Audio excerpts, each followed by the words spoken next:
요즘 수익형 부동산 시장을 보면 투자자든 실거주자든 공통된 고민이 하나 있습니다. 이게 싼 건지 위험한 건지 아니면 애매한 건지 잘 모르겠다는 겁니다. 금리는 여전히 부담스럽고 공실은 예전보다 오래 가는 느낌이고 그렇다고 완전히 안 움직이기엔 신축이나 준신축 매물은 또 눈에 들어옵니다. 오늘 영상은 시세 차익을 노리는 분들보다는 내가 이 건물을 실제로 관리하면서 버틸 수 있느냐 이걸 고민하시는 분들께 더 도움이 되는 영상입니다. 오늘 볼 매물은 청주 흥덕구 무남동에 위치한 1년 미만 신축 다가구 주택입니다. 겉으로 보면 조건은 꽤 좋아 보이지만 이 매물이 누구에게는 잘 맞고 누구에게는 애매하거나 맞지 않을 수 있는지 그걸 중심으로 하나씩 짚어보겠습니다. 무남동이라는 입지는 전통적인 핵심 상권이라기보다는 주거지 확장 흐름에 있는 지역에 가깝습니다. 이미 주변에 아파트 단지와 공원이 형성돼 있고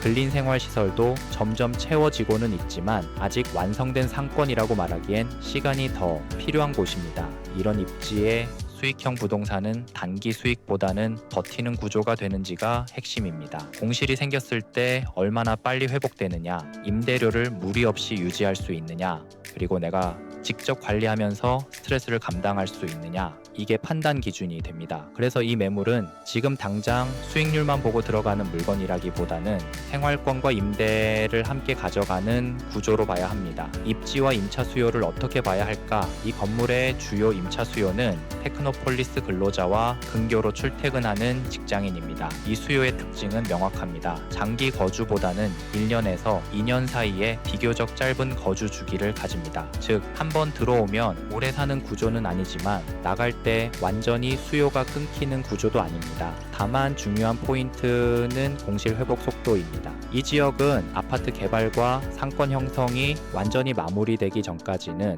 공실이 생기면 회복까지 다소 시간이 걸릴 수 있는 입지입니다. 그래서 이 매물의 수요는 항상 꽉 차 있다 기보다는 빠르게 줄어들지는 않지만 채우는데 인내가 필요한 구조라고 보는 게 현실적입니다. 경쟁 매물 대비 장점은 신축이고 임대 타입이 비교적 다양하게 구성되어 있다는 점입니다. 이건 관리 측면에서는 장점이지만 동시에 임대료 조정에는 신중해야 하는 구조이기도 합니다. 이 건물은 대지 약 100평, 연면적 약 188평, 규모의 4층 철근 콘크리트 구조입니다. 연면적이 아주 큰 건물은 아니기 때문에 초대형 수익형 건물처럼 관리 부담이 크지는 않습니다. 주차는 8대가 가능하고 승강기도 갖춰져 있습니다. 엘리베이터가 있다는 점은 원룸, 투베이 임차인에게는 분명 장점이지만 그만큼 유지 관리 비용과 향후 수선 부담이 생길 수 있다는 점도 함께 생각해야 합니다. 용도 지역은 일종 일반주 거지역입니다. 이 말은 임대 수익 극대화보다는 주거 안정성에 초점이 맞춰진 구조라는 의미로 해석하시는 게 맞습니다. 1층에는 상가 1실이 있고 2층과 3층에는 투베이와 원룸, 투룸이 혼합돼 있습니다. 4층은 주인 세대 단독 사용 구조입니다. 이 구성의 특징은 임대 타입이 단조롭지 않다는 점입니다. 투베이와 투룸은 원룸 대비 거주 안정성이 조금 더 높고 임차인 교체 시에도 급격한 임대료 하락 압박은 적은 편입니다. 반면 타입이 여러 개라는 건 임대 관리 시 세대별 민원이나 관리 포인트가 조금 더 세분화된다는 의미이기도 합니다. 공실 리스크 자체는 한 세대 공실이 전체 수익에 치명적인 구조는 아니지만 공실이 여러 개 동시에 발생하면 체감 스트레스는 생각보다 커질 수 있습니다. 관리 난이도는 상중하로 나누면 해 가까운 편입니다. 신축이고 세대수가 아주 많지 않기 때문에 초기 몇 년간은 큰 하자나 잦은 수선 이슈는 많지 않을 가능성이 큽니다. 이런 규모의 건물은 위탁 관리보다는 자가 관리가 수익 면에서는 유리한 편입니다. 다만 자가 관리를 하려면 임차인 응대, 간단한 시설 점검, 공실 시 광고 대응까지 직접 감당할 준비는 필요합니다. 건축물 대장과 실제 구조가 일치하는지, 위반 건축물 여부는 없는지, 이 매물은 현재 기준으로는 문제 없는 상태로 보입니다. 용적률 여유나 증축 가능성은 체감상 크지 않다고 보는 게 현실적입니다. 이 매물의 실거주 핵심은 주인 세대 단독층 그리고 복층 구조입니다. 생활 공간이 임대 세대와 명확히 분리돼 있고 동선도 비교적 깔끔합니다.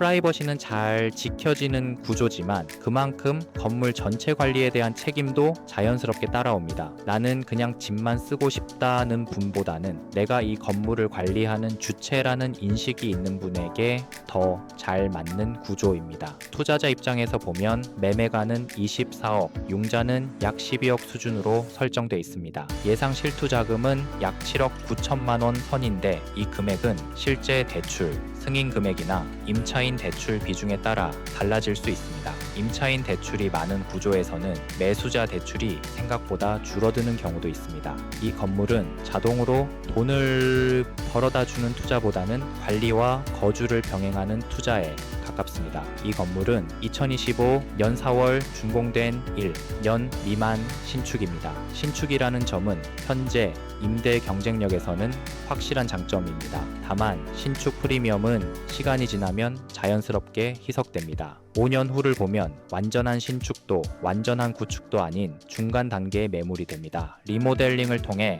임대료를 크게 끌어올리기는 현실적으로 쉽지 않고 상승폭은 제한적일 가능성이 큽니다. 그 시점의 매수층은 시세 차익 투자자보다는 실거주 겸 임대 목적 수요가 주력이 될 가능성이 높습니다. 이 매물의 투자 성격은 단기 차익형이 아니라 생활형, 보유형 투자에 가깝습니다. 수익 구조와 수익률을 현실적으로 보면 표면 수익률은 약 4.9% 수준으로 계산됩니다. 하지만 여기에는 공실, 금리 변동, 위탁 관리 비용 등이 모두 반영된 수치는 아닙니다. 월 고정비는 약 47만 원 수준이 예상되지만 보일러 교체나 엘리베이터 점검 같은 비정기 비용은 언제든 발생할 수 있습니다. 최악의 시나리오에서는 몇 개월 공실이 이어질 가능성도 배제할 수 없습니다. 그래서 이 매물의 수익률은 괜찮다기보다는 감내 가능한 수준인지를 각자 계산해 보셔야 합니다. 장점과 단점, 그리고 감수 조건 단점부터 말씀드리면 상권 완성까지 시간이 필요하고 공실 회복 속도가 빠른 편은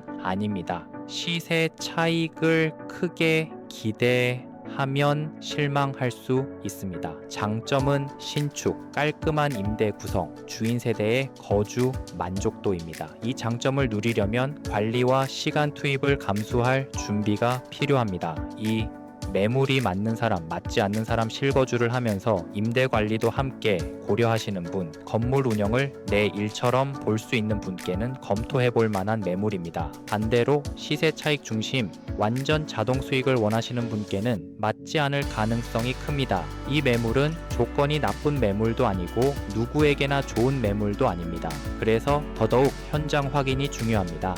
보증금 실제 입금 여부, 선순위 채권, 미납 관리비, 주변 아파트 개발 진행 상황은 반드시 직접 확인하시길 권합니다. 이번 영상은 여기 마치도록 하겠습니다. 궁금하신 점은 유선상으로 통해 연락 주시길 바랍니다. 감사합니다.